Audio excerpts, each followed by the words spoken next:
Good morning all of you. आज का topic है हाइपर सेंसिटिविटी। हाइपर सेंसिटिविटी को एलर्जी भी कहते हैं। पहले डेफिनेशन देखेंगे। When the immune system reacts more than the normal and causes damage to its own body, it is known as hypersensitivity. इसको दूसरे शब्दों में समझेंगे, कंडीशन है ये जिसमें इम्यून रिस्पांस बढ़ जाता है और इतना बढ़ जाता है कि अपने ही शरीर को डैमेज कर देता है। इसको हाइपर सेंसिटिविटी कहते हैं। हाइपर सेंसिटिविटी 4 प्रकार की होती, 1, 2, 3, 4। इनका नाम भी बहुत ही आसान है। टाइप 1 में इमीडिएट हाइपर सेंसिटिविटी है। ये देखिए इमीडिएट हाइपर सेंसिटिविटी लिखा हुआ है। इसकी जो खास बात है नट शेल में, वो आईजीई मेडिएटेड मास्ट सेल के थ्रू होता है। इसका जो एग्जाम्पल है वो एस्थमा, पॉलन एलर्जी है। इसको डिटेल में भी थोड़ा आगे बताएंगे क्योंकि आगे इसमें शॉर्ट नोट आता है, इसलिए जल्दी से इसको रिकैप कर रहे हैं अभी। टाइप 2 को साइटोटॉक्सिक हाइपर सेंसिटिविटी भी कहते हैं। ये आवर्स टू डेज में होता है, जबकि टाइप 1 कुछ मिनटों में हो जा रहा है। टाइप 3 इसको इम्यून कॉम्प्लेक्स हाइपर सेंसिटिविटी कहते हैं। ये 1 से 3 हफ्ते में होता है। टाइप 3 का जो मोस्ट इंपॉर्टेंट एग्जाम्पल है वो SLE सीरम सिकनेस है, देखिए, और टाइप 2 का हेमोलिटिक एनीमिया। ये कम से कम एक एग्जाम्पल तो आपके टिप्स पे होना चाहिए। टाइप 1 का एलर्जी, टाइप 2 का हेमोलिटिक एनीमिया, टाइप 3 का SLE और सीरम सिकनेस। SLE का फुल फॉर्म क्या है? Systemic lupus erythematosus. ये एक ऐसी बीमारी है जिसमें कई ऑर्गन्स इन्वॉल्व हो जाते हैं और खराब बीमारी मानी जाती है। और टाइप 4 का एग्जाम्पल है ट्यूबरकुलोसिस। ये डिलेड हाइपर सेंसिटिविटी, ये देर में होता है। डिलेड हाइपर सेंसिटिविटी यानी डिलेड हाइपर सेंसिटिविटी का मतलब ये है ये कितने टाइम बाद होगा? डेज टू वीक्स में होगा। डेज टू वीक्स में होगा, इसलिए इसको डिलेड हाइपर सेंसिटिविटी रिएक्शन भी कहते हैं। तो ये 4 तरह के हमने रिएक्शंस बता दी। इसका ट्रिक बताएंगे याद करने का। एसिड फॉर्मूला याद रखेंगे। एसिड, ए से एनाफाइलैक्सिस या anaphylactic type 1, type 2 cytotoxic reaction, type 3 immune complex mediated reaction और type D delayed hypersensitivity reaction. तो याद रहेगा एसिड। इससे चारों हाइपर सेंसिटिविटी हमें याद हो गए। अब थोड़ा थोड़ा इसके बारे में डिटेल में पढ़ लेंगे क्योंकि इस पे शॉर्ट नोट जरूर आता है। सबसे इंपॉर्टेंट 1 और 4 है, हर साल पूछा जाएगा। अगर टफ पेपर बनेगा तो टाइप 3 चला जाएगा एग्जाम्पल। तो टाइप 1 में हम सबसे पहले यहाँ पे मैकेनिज्म लिखी हुई है। सबसे पहले ऐसा होता है कि एंटीजन से हम सेंसिटाइज हो जाते हैं। पहली बार एंटीजन आता है, हमारी बॉडी उस पर सेंसिटाइज हो जाती है, और जब दूसरी बार एक्सपोजर होता है तब हाइपर सेंसिटिविटी रिएक्शन हो जाता है। तो allergen enters the body first of all, processed by the APC, antigen presenting sales को पकड़ते हैं, प्रेजेंट करते हैं टी सेल्स को, और टी सेल्स बाद में सिक्रीट कर देते हैं एंटीबॉडी। कौन सी? आईजीई एंटीबॉडी जो इसमें बनती है। तो इसमें क्या बनती है? आईजीई एंटीबॉडी बनती है। और आईजीई एंटीबॉडी जो होती है मास सेल को डी बर्स्ट कर देती है और इसके अंदर के जो ग्रेन्यूल्स हैं वो निकल आते हैं और सारे केमिकल मीडिएटर्स निकलते हैं। कौन कौन से मीडिएटर्स निकलते हैं? जैसे यहां लिखा हुआ है, हिस्टामीन निकलता है। हिस्टामीन बहुत ही इंपॉर्टेंट कि एक तरह का फार्माकोलॉजिकल एक्टिव मीडिएटर है। क्या करता है? वैसोडाइलेशन करता है, कैपिलरी परमिबिलिटी बढ़ाता है और स्मूथ मसल कंट्रैक्शन करता है। तो क्या होगा? हिस्टामीन निकलने से सूजन आ जाएगी, वो एरिया सूज जाएगा और ब्रोंकोस्पाज्म हो जाएगा अगर रेस्पिरेटरी मसल्स इफेक्ट हैं तो। और इसको कैसे ठीक करेंगे? फिर एंटी हिस्टामिनिक ड्रग्स देंगे तो ये ठीक हो जाएगा। दूसरा हिस्टामीन के बाद है ट्रिप्टेटेज और तीसरा है हेपेरिन। ये केमिकल्स हो गए। इसके अलावा बहुत सारे और भी केमिकल्स रिलीज होते हैं, जैसे प्रोस्टाग्लैंडिन्स है, साइटोकाइंस है। साइटोकाइंस में कौन सा रिलीज होता है? IL-4, IL-5 और ट्यूमर नेक्रोसिस फैक्टर। ये बहुत ही इंपॉर्टेंट साइटोकाइंस होते हैं। जो प्रोस्टाग्लैंडिन्स है वो साइक्लोऑक्सीजिनेस पाथवे से के थ्रू रिलीज होता है और क्या करता है? ये कैपिलरी परमिबिलिटी बढ़ाता है, प्लेटलेट्स को चिपकाता है और इस तरह से पिटेकियल हैमरेजेस भी हमें स्किन पे दिखते हैं। तो ये सब हो गया टाइप 1 हाइपर सेंसिटिविटी के बारे में। अब आते हैं type 2 hyper sensitivity. Type 2 hyper sensitivity important है। ये टाइप 2 हाइपर सेंसिटिविटी को कहते हैं साइटोटॉक्सिक हाइपर सेंसिटिविटी। इसमें क्या होता है ये देखिए, आपको बना के हमने दिया हुआ है infographic. Antibodies are directed at self surface antigen और वो कॉम्प्लीमेंट को एक्टिवेट कर देती है और कॉम्प्लीमेंट आगे चल के लिसिस कर देता है।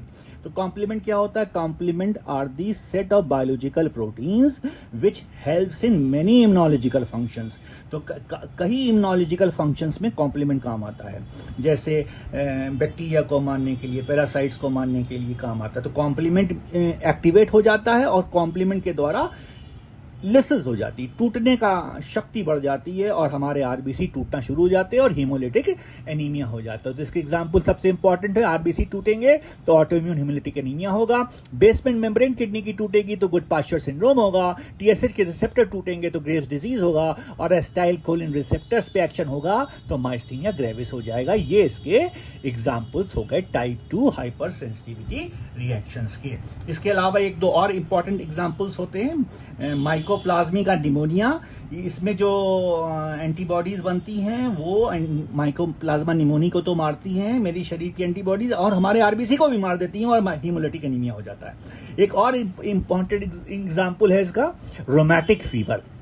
तो रोमैटिक फीवर में क्या होता है? एंटीबॉडीज बनती है हमारे शरीर में। जब स्ट्रेप्टोकोकस का गले में इन्फेक्शन होता है, एंटीबॉडी स्ट्रेप्टोकोकस को गले में मारती हैं और उसकी शक्ल स्ट्रेप्टोकोकस के हमारे हार्ट के वॉल्व से मिलती हैं, तो क्या हो जाएगा? हार्ट के वॉल्व भी डिस्ट्रॉय हो जाएंगे और हो जाएगा रोमैटिक हार्ट डिजीज। इसको कहते हैं RHD। तो हमने आपको बता दिया हीमोलिटिक एनीमिया इसका एग्जाम्पल, कॉम्प्लीमेंट मीडिएटेड लिसिस में गुड पास्चर सिंड्रोम इसका example, Graves disease, myasthenia gravis, rheumatic fever और HDN haemolytic disease of newborn, जो RH इनकम्पैटिबिलिटी से होता है, गलत ब्लड ग्रुप का ट्रांसफ्यूजन हो जाए या मदर और फीटस में ब्लड ट्रांसफ्यूजन रिएक्शन हो जाए तब होता है RH इनकम्पैटिबिलिटी, ये आप पढ़ चुके हैं। तो ये हो गया टाइप 2 हाइपर सेंसिटिविटी और टाइप 1 हाइपर सेंसिटिविटी। टाइप 3 बहुत और इंपॉर्टेंट हो जाती है, क्यों? कि इसमें इसको कहते हैं इम्यून कॉम्प्लेक्स मीडिएटेड रिएक्शन। ये इतना कॉम्प्लिकेटेड रिएक्शंस है कि इसकी अगर मैकेनिज्म आती है तो आप प्रैक्टिस में बहुत सारी चीजें पेशेंट को डायग्नोस करके पेशेंट को ठीक कर सकते हैं। इसमें क्या होता है? सबसे पहले एंटीजन एंटीबॉडी कॉम्प्लेक्स बनता है, इम्यून कॉम्प्लेक्स बन जाता है। वो नेचुरली हमारे आरई सिस्टम, लिवर और स्प्लीन इसको निकालने की कोशिश करते हैं इम्यून कॉम्प्लेक्स को। अगर ये इम्यून कॉम्प्लेक्स निकल नहीं पाया तो क्या होगा? ये इम्यून कॉम्प्लेक्स जम जाएगा और कहां कहां जमता है? नी जॉइंट्स में जम सकता है, बाकी जॉइंट्स में जम सकता है, किडनी में जम सकता है और टाइप 3 हाइपर सेंसिटिविटी रिएक्शन हो जाएगा। तो ये टिश्यूज में जाके डिपॉजिट हो जाता है और टिश्यूज की इन्फ्लेमेशन हो जाता है, टिश्यू डैमेज हो जाता है। और इसमें जो एग्जाम्पल्स आते हैं वो टाइप 3 में जो है नंबर 1 है स्ट्रेप्टोकोकल एंटीजेंस, नंबर 2 इसके जो एग्जाम्पल्स हैं वो है, अभी हम इसमें आपको एक ग्राफ दे देते हैं, वो आप बताएंगे इसमें कि और कौन कौन से एग्जाम्पल्स हैं। तो इससे पहले हम टाइप 3 में 2 तरह के रिएक्शंस होते हैं। एक लोकलाइज रिएक्शन होता है जिसको सूजन आता है, इसमें इडिमा हो जाता है, इंड्यूरेशन हो जाता है, नेक्रोसिस हो जाती है। और एक सिस्टमिक रिएक्शन होता है जिसमें फीवर, अर्टिकेरिया, आर्थेल्जिया, स्प्लीनोमेगैली होती है। तो इन दोनों रिएक्शंस को अलग अलग नाम दिया गया है। जो लोकलाइज्ड रिएक्शन है टाइप 3 में उसको आर्थस रिएक्शन कहा गया है और जो सिस्टमिक रिएक्शन है उसको सीरम सिकनेस कहा गया है। तो ये हो गए टाइप 1, 2, 3 और इसको जरा समराइज कर लेते हैं। जो भी कहा था फिर से समराइज करेंगे एग्जाम्पल्स को। यहाँ पर हमने समराइज एक लिस्ट दी हुई है 1, 2, 3, 4 की, कि हमें कैसे एग्जाम्पल्स बताना है अपने एग्जामिनर को। तो टाइप 1 में सबसे इंपॉर्टेंट है याद रखने के लिए, आपको याद रखना है एस्थमा, पॉलन एलर्जी। और टाइप 2 में एग्जाम्पल्स में हमने काफ़ी डिस्कस कर लिया है। टाइप 3 में है SLE और रोमेटॉइड आर्थराइटिस और टाइप 4 में है डिलेड हाइपर सेंसिटिविटी रिएक्शन जो पढ़ने जा रहे हैं। अब इसमें देखिए खास बात यह है कि कुछ बीमारियों में टाइप 2 और 3 दोनों पाए जाते हैं, इसलिए उसमें कंफ्यूज ना होइएगा, इसको बाद में और समराइज कर देंगे हम। तो अब हम पढ़ते हैं टाइप 3 पढ़ लिया, अब हम पढ़ने जा रहे हैं टाइप 4 जो बहुत ही इंपॉर्टेंट है और अक्सर पूछी जाती है एग्जाम में टाइप 4, क्योंकि प्रैक्टिस में टाइप 4 पे हम काफ़ी काम करते हैं पेशेंट्स के ऊपर। इसको डिलेड हाइपर सेंसिटिविटी कहते हैं। इसमें एंटीबॉडीज का कोई रोल नहीं होता है, इसमें सेल्स का रोल होता है, इसलिए सेल मीडिएटेड इम्यून रिस्पॉन्स भी कहते हैं इसको। तो इसमें पहले सेंसिटाइजेशन फेज होता है, पहले सेंसिटाइज हो जाती है बॉडी, फिर एलिसिटेशन फेज होता है, और यानी कि पहले हमारी बॉडी सेंसिटाइज हुई मेमोरी सेल्स के द्वारा, जब फिर से एंटीजन आता है तो डिलेड हाइपर सेंसिटिविटी रिएक्शन हो जाता है। और इसमें सेल्स का काम होता है, एंटीबॉडीज का कोई काम नहीं होता। और सेल्स रिलीज करते हैं केमिकल्स, नाम है उनका इंटरफेरॉन गामा, IL-2 और ट्यूमर नेक्रोसिस फैक्टर। ये क्या करते हैं? गामा करता है मैक्रोफेज का एक्टिवेशन, IL-2 करता है टी सेल को खूब पॉपुलेशन बढ़ाना, और अल्फा करता है इन्फ्लेमेशन को बढ़ाना। इसके एग्जाम्पल्स हैं ट्यूबरकुलिन स्किन टेस्ट, जो हम PPT टेस्ट करते हैं मरीजों के ऊपर ट्यूबरकुलोसिस की सेंसिटाइजेशन जानने के लिए, इसको मैंटूज टेस्ट भी करते हैं। इसके अलावा जिसकी एग्जाम्पल्स हैं कंटैक्ट डर्मेटाइटिस, जो किसी पॉइजन से एक्सपोज हो जाए, केमिकल से, कॉस्मेटिक से, सोप से जो एलर्जी हो जाती है। ग्रैनुलोमेटस इन्फ्लेमेशन जैसे ट्यूबरकुलोसिस है, लेप्रोसी में रिएक्शंस होते हैं।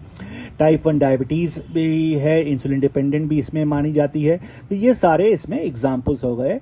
और इन सब का जो ट्रीटमेंट है 1, 2, 3, 4 का, वो एंटी हिस्टामिनिक ड्रग्स या कॉर्टिकोस्टेरॉइड्स है, जिससे कि इन्फ्लेमेशन को हम घटा सकते हैं। तो आखिरी में हम फिर से समराइज कर रहे हैं। एसिड यानी कि ACID, anaphylaxis, cytotoxic, immune complex, delayed hyper sensitivity. और जो मेन डिजीज हैं, जो नंबर 1 होनी चाहिए, वो आपको जरूर याद रखनी चाहिए कि टाइप 1 में जो है, जो मिनट्स में होता है, एग्जाम्पल है अस्थमा, एलर्जी। और जो साइटोटॉक्सिक है वो आवर्स में होती है। आंसर है RH इनकम्पैटिबिलिटी, यानी एरिथ्रोब्लास्टोसिस फेटालिस भी कहते हैं। इम्यून कॉम्प्लेक्स 3 से 10 घंटे में होती है। एग्जाम्पल है SLE, सीरम सिकनेस और पोस्ट स्ट्रेप्टोकोकल ग्लोमेरुलोनेफ्राइटिस। और डिलेड हाइपर सेंसिटिविटी का एग्जाम्पल है ट्यूबरकुलर एक्सपोजर, डर्मेटाइटिस, मैंटूज टेस्ट, जो 2 से 3 दिन में होती है। मिनट, आवर, ज़्यादा आवर्स और डेज, इस तरह से हम चारों हाइपर सेंसिटिविटी याद कर लेते हैं। Thank you.